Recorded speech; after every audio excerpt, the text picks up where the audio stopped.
Bien, tengan un cordial saludo, mis estimados. Vamos a continuar con el estudio de los bienes. En este caso estábamos viendo la diferencia con los derechos personales y los derechos reales. Decíamos que prácticamente la diferencia estriba en que el derecho real recae sobre un objeto o una cosa y el derecho personal está frente a una persona. También estábamos diciendo la siguiente diferencia, que el derecho real, que es el objeto, hay personas inciertas, es decir, que se relaciona con cualquier persona que tenga un vínculo con ese objeto. En cambio, el derecho personal, la persona debe ser cierta y determinada. No importa que sea una pluralidad de personas, pero deben de identificarse. Veamos ahora el siguiente tema, que son las facultades de los derechos reales. ¿Qué vamos a entender por estas facultades de los derechos reales? Bueno, cuando hablamos de facultades son aquel acciones o ejercicio que le concede este derecho al titular. ¿Cuáles son estos derechos? Bueno, ¿cuáles son estas facultades? En los derechos reales hablamos de dos facultades: el derecho de persecución y la preferencia.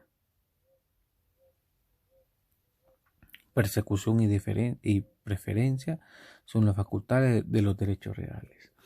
Vamos a ver en sí cómo se conceptualiza su regulación jurídica, unos ejemplos para que podamos comprenderlo de la mejor forma. Veamos la persecución. ¿En qué consiste la persecución? La misma palabra lo establece aquí, ¿verdad? La persecución implica seguir a una cosa en manos de quien se encuentra. Entonces, cuando el derecho real concede la facultad de persecución, esto implica que la cosa se puede perseguir en manos de quien la posea, sin importar cuál sea el vínculo que esta persona tenga con la cosa. Así lo podemos conceptualizar. ¿Cómo podemos dar un ejemplo sobre esto? Bien, nosotros decíamos anteriormente, en la anterior sesión, qué ocurre si usted va a clases y deja su código en su pupitre y cuando regresa de ir a comprar o de ir al baño, lo encuentra en otro pupitre, en otra persona ajena a su propiedad. Usted inmediatamente va a levantar su código y va a decir: esto es mío y me lo llevo. ¿Qué hizo en ese caso? Usted usó la facultad de persecución, persiguió la cosa en manos de quien se encontraba sin importarle cuál era la situación jurídica con respecto a su propiedad, que era el código. Veamos la regulación jurídica. Esto lo podemos encontrar en el derecho real de hipoteca, en el artículo 2176. Veamos, dice: la hipoteca da al acreedor el derecho de perseguir la finca hipotecada, sea quien fuere el que la posea, y a cualquier título que la haya adquirido. Relacionen ahí también el 741, que nos habla siempre del derecho de persecución de la hipoteca. 741, veamos.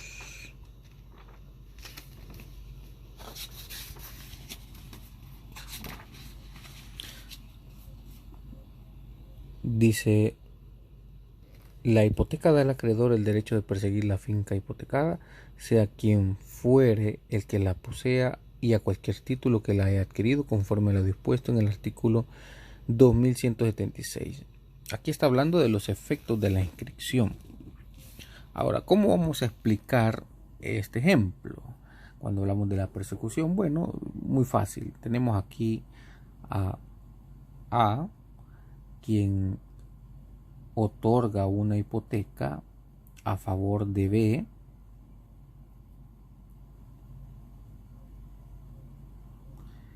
¿Qué implica esto? Que A le deja un inmueble a B como garantía de que, recuerdan cuando hablamos de las cauciones, ¿verdad? La hipoteca es una caución, garantía de que B le entregó a $15,000 y por eso A le otorgó una hipoteca a B.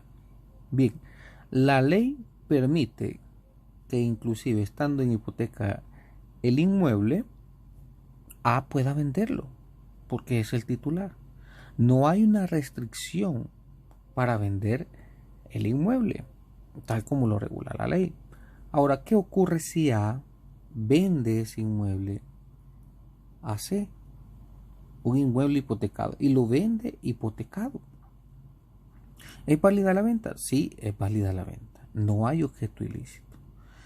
Muy bien, pero B puede perseguir la cosa en manos de quien se encuentre. ¿Y cómo la va a perseguir? Pues vean, se supone que A, al otorgar la hipoteca, no pierde la posesión del inmueble. Pero cuando hace la compraventa con C, sí la perdió. Sí perdió la posesión del inmueble. Y por lo tanto, B puede adquirir esa posesión desde quitándole la misma a C, que a pesar que sea el dueño, fíjense bien, a pesar de que sea el dueño, tiene un inconveniente acá porque hay una restricción al derecho de dominio que es la hipoteca. Ese es el derecho de persecución. No importa cuál es la situación jurídica de C o el vínculo que tenga con el inmueble, que en este caso es el titular ahora, es el dueño, imagínense. Pero, claro, como la hipoteca fue constituida antes que esa titularidad, entonces restringe al mismo derecho de dominio que se podría tener. ¿Qué es lo que hacen los bancos o las instituciones de crédito en estos casos para no verse afectado con todo esto? Bueno, le agregan una cláusula. La cláusula claramente dice que en el caso de que A o la persona que le están prestando, ¿verdad?, venda la cosa, el plazo caduca.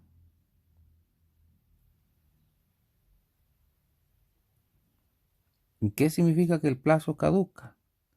Implica que si el plazo era para 30 años y vendió la cosa en un año después de otorgado el mutuo hipotecario, los 30 años desaparecen y en el momento que vendió tiene que pagar. Plazo caduca, dice, y se vuelve exigible la obligación.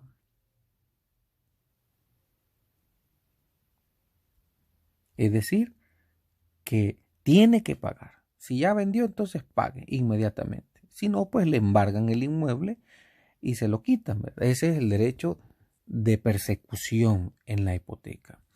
Ese mismo derecho funciona con la prenda, la podemos ver en el artículo 2143.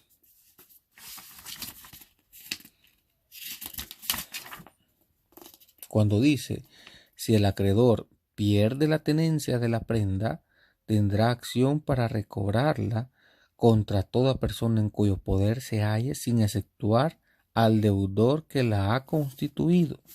Ojo, en este caso es muy distinto, ¿verdad? Porque recuerden, en el caso de la hipoteca, quien se queda con el inmueble va a ser el deudor. En el caso de la prenda, quien se queda con la cosa es el acreedor. Entonces, ante la misma situación A, que es en deberle a B $15,000, y por eso constituyen en prenda a favor de B un vehículo, este vehículo debe estar en manos de B.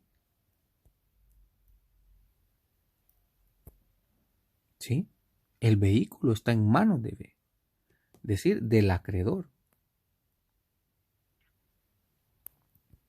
Ahora, ¿qué ocurre si B pierde la tenencia? Porque esta es una tenencia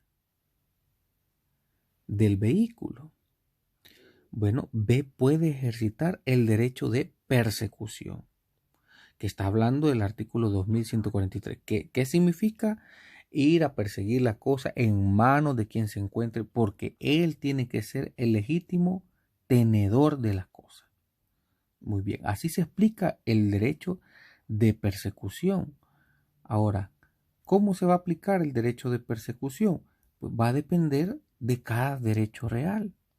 Por ejemplo, si el derecho real es de dominio,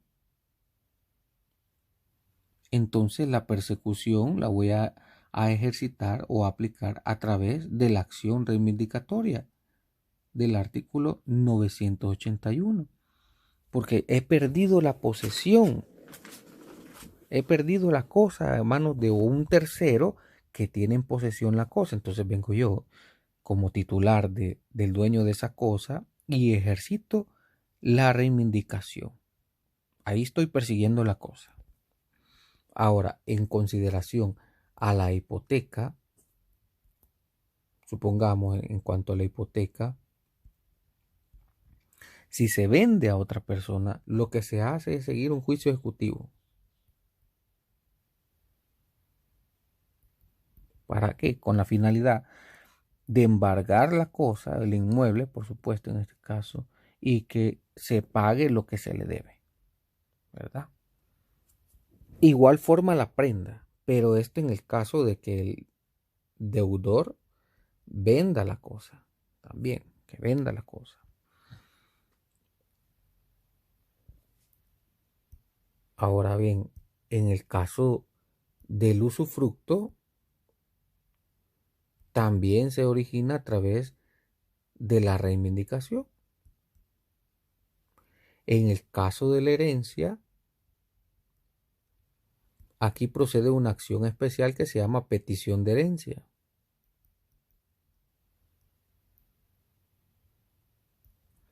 Petición de herencia. Y el uso y la habitación tiene el mismo manejo que el usufructo. Ahora, en el caso del derecho real de servidumbre, ¿qué ocurre si la persona que tiene un predio a su favor tiene una servidumbre?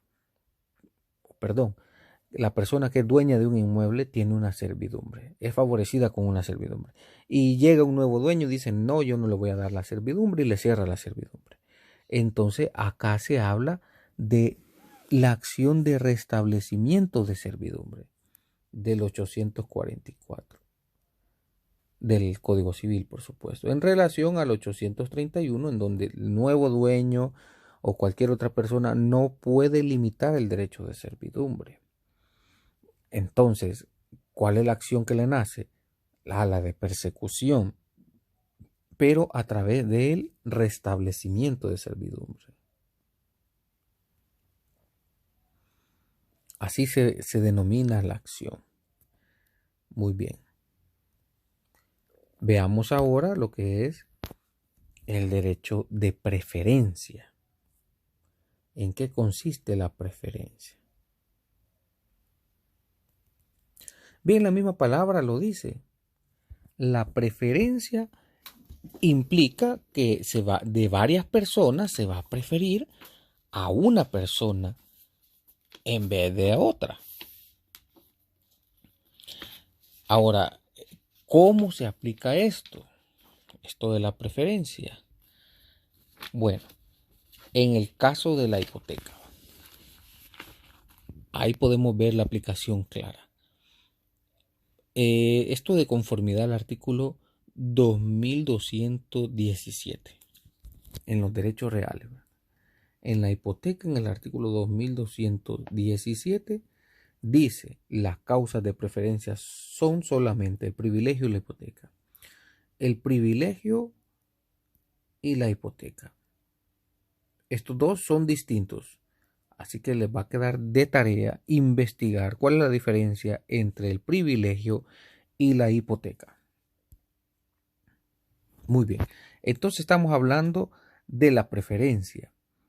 Pero, ¿en qué consiste en sí la preferencia? Bueno, de varios acreedores, entonces, se va a preferir al que tenga una hipoteca, así de fácil. Entonces teníamos a A, quien tenía una deuda con B, y que a este le otorgaba un mutuo hipotecario, decíamos, una hipoteca. Pero no solamente tenía con B, sino que también con C y con D. Es decir, tenía 3 acreedores. El precio de B era de $10,000. En cambio, el del D era 20,000 y el del C era 30,000. O sea, cantidades superiores al que se había constituido la primera hipoteca. Entonces ocurre que A cae en mora con D y con C, lo cual implica que D y C demandan a A. Y lo demandan, por supuesto, en un juicio ejecutivo. Luego A cae en mora con B y B ejecuta la misma situación, lo demanda. Ahora, los 3 embargan el inmueble hipotecado. La pregunta es, ¿a quién se le va a pagar primero? ¿Se le va a pagar a C porque a él se le debe más? No. O digamos que D fue el primero que demandó, ¿se le va a pagar a D porque él fue el primero que demandó en juicio ejecutivo? No. Se le va a pagar a B con preferencia. ¿Por qué? Porque él tiene la hipoteca. En eso consiste la preferencia. Si él tiene la hipoteca, se paga con preferencia a los demás acreedores que no tienen ningún derecho real. Inclusive hay preferencias entre la hipoteca. Una casa, un inmueble puede tener primera, segunda, hasta una tercera hipoteca, dependiendo cuál sea el valor o el monto que se dé en el contrato. Puede tener 3 hipotecas. ¿A quién se le va a pagar primero? Al primer acreedor hipotecario. Eso es lógico. Es decir, que acá o se lleva un orden si son varias hipotecas. Esa es la preferencia. O se prefiere pagar la hipoteca antes de los créditos o derechos personales que cualquier otro acreedor tenga, sin importar si haya demandado primero o cuál sea el monto que se deba. En este caso, pues obviamente se va a vender el inmueble y con lo que resulte de la venta se le va a pagar en preferencia a B. Ese es el derecho de preferencia. Lo mismo ocurre con la prenda. La prenda tiene igual tratamiento. Que si hay un acreedor prendario, ¿sí?, y otros acreedores que no son prendarios, no importa cuánto se deban a los demás o que hayan demandado primero, a quien se le va a pagar primero es al acreedor prendario del producto. Ojo, es del producto que resulte de la venta. ¿Sí? Así es como se tiene que dar esta situación, que es la facultad de la preferencia. Entonces, prácticamente la preferencia se ve claramente en lo que es la prenda y la hipoteca. Ahora, ¿cuáles son esas facultades en los derechos personales? En los derechos personales son las mismas facultades. La persecución y, por supuesto, la preferencia. Pero aquí la persecución cambia. Esta se da de conformidad al 2212.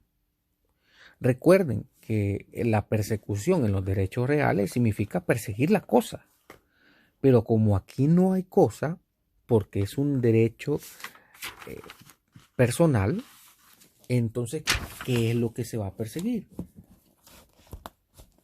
De conformidad al 2212 dice, toda obligación personal, si hay una obligación personal, hay un derecho personal, da al acreedor el derecho de perseguir su ejecución sobre todos los bienes raíces o muebles del deudor, sean presentes o futuros, exceptuándose solamente los no embargables designados en el artículo 1488.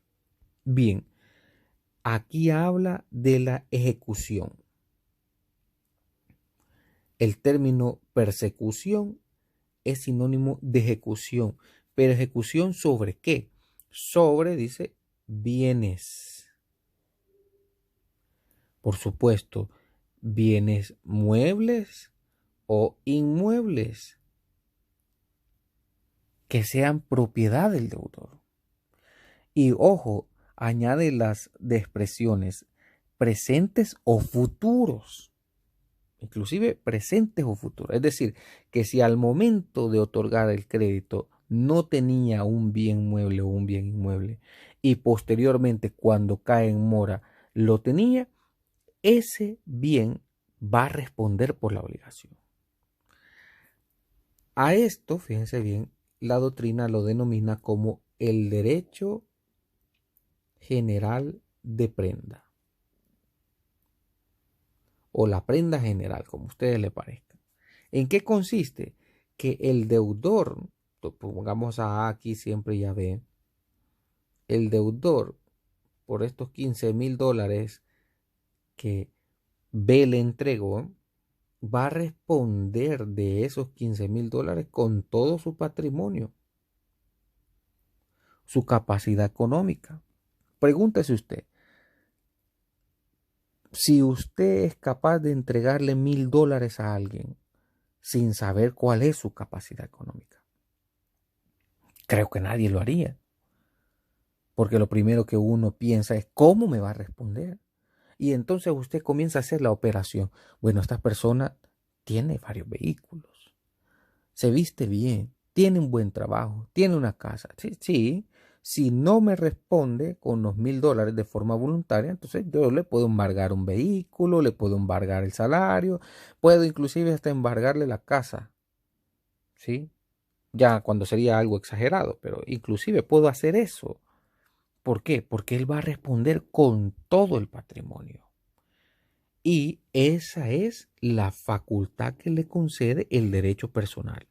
La persecución de todo el patrimonio al deudor de parte del acreedor. Ahora, si dentro de ese patrimonio del deudor hay un derecho real concedido a otro acreedor, entonces decimos, eso no se puede tocar.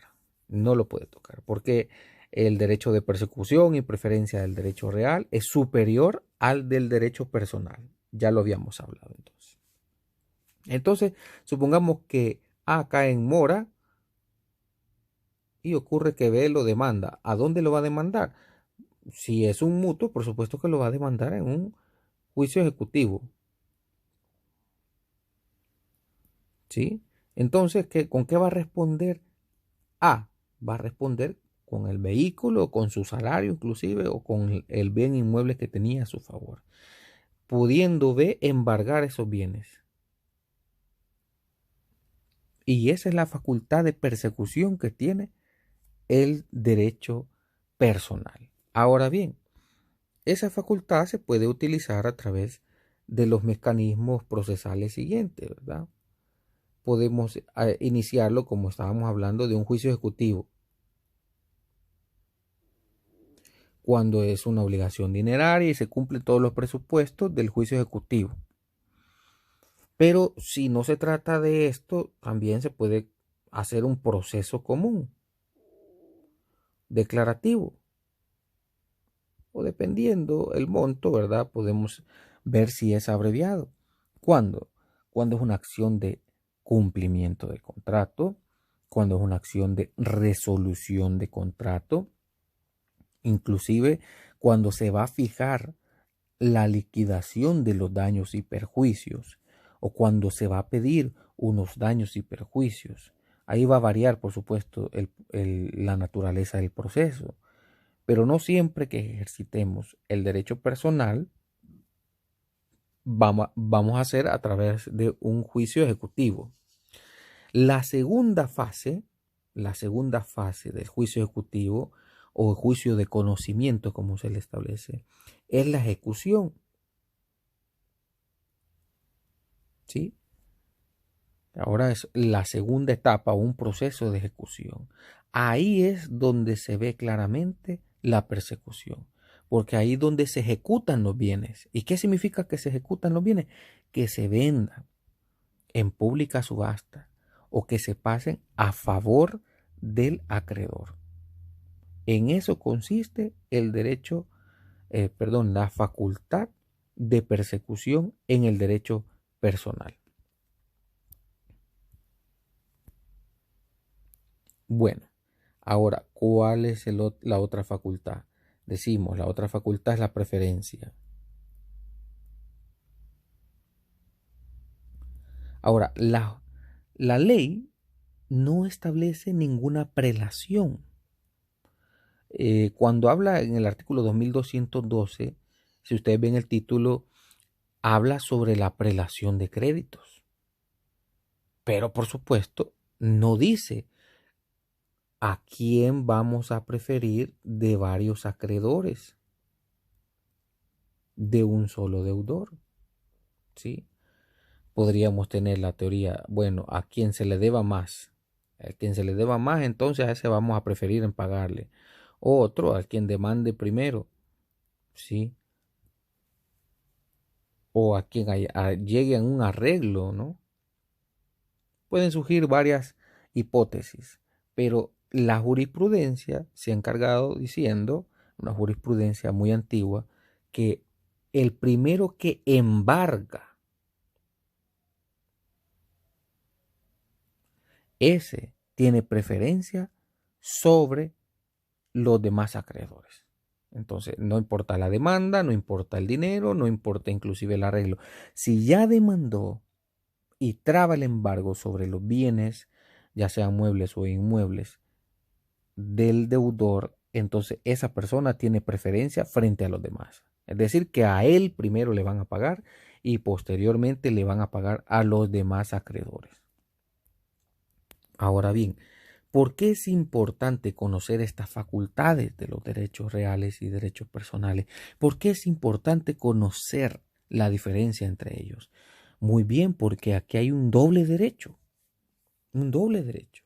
Cuando nosotros hablamos de las cauciones, decíamos, mire, en la caución hay una principal, un contrato principal y un contrato de garantía o accesorio. Entonces, lo mismo tenemos. Si tenemos acá que un mutuo hipotecario frente acá a otra persona donde A concede una hipoteca a favor de B, ¿quién es el deudor? A es el deudor y B es el acreedor. Cuando A otorga una hipoteca, entonces se vuelve deudor. ¿Qué ocurre en este caso? Ocurre que si A no inscribe la hipoteca, entonces no tiene derecho real. ¿Esto implica entonces que A ya no le va a pagar a B? No, eso no implica que pueda caer en mora o que pueda incumplir con sus obligaciones. ¿Por qué? Porque B tiene el derecho personal aún. ¿Sí? Y eso lo podemos ver en el artículo 2173, que nos dice, el ejercicio de la acción hipotecaria no perjudica a la acción personal del acreedor para hacerse pagar sobre los bienes del deudor que no le han sido hipotecados, pero aquella no comunica a ésta el derecho de preferencia que corresponde a la primera. Bien, ¿qué implica? Que B siempre le va a poder cobrar a A, pero sin derecho de preferencia, tal como lo establece la ley. ¿Por qué? Porque le va a poder cobrar por el mutuo que se origina un derecho personal. La hipoteca es un derecho real. Entonces son dos diferentes derechos. Lo mismo ocurre con la prenda. Es decir, en la prenda y en la hipoteca van mezclados el derecho real con el derecho personal. en el artículo 2147. Dice, el acreedor prendario tendrá derecho de pedir que la prenda del deudor moroso se venda en pública subasta para que con el producido se le pague, o que a falta de postura admisible sea apreciada por peritos y se le adjudique en pago hasta la concurrencia de su crédito y sin perjuicio de su derecho para perseguir la obligación principal por otros medios.